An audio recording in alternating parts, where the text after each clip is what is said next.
Click Start button for the question.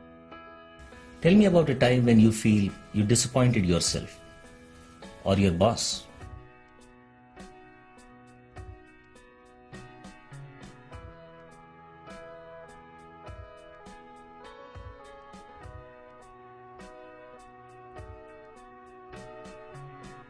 Click Best Response 1 and Best Response 2.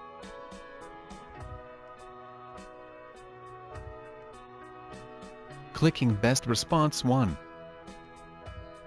We were approaching an important deadline, and I had a lot of projects moving ahead simultaneously. I cleared a proposal draft without reading it, as I normally do.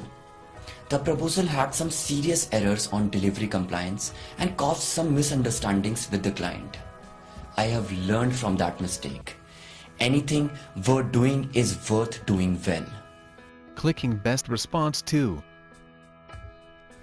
My boss was going to Bangalore to meet with an important client. I'd previously lived there and was very familiar with the city.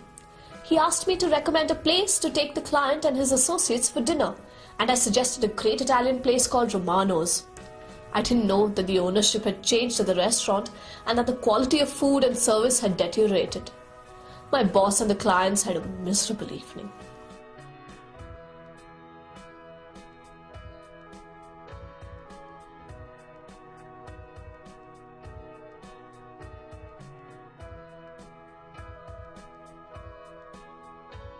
Clicking Guide's Advice. This is a tricky question because the interviewer is asking you to talk about yourself in a negative light. A good way to minimize this difficulty is to focus on an event that happened several years ago. Be honest about your shortcomings. Describe the barriers you've come across and how you've worked around them. In hindsight, what could you have done differently? Most importantly, turn this roadblock into a lesson and tell the interviewer what you learned from having gone through this experience.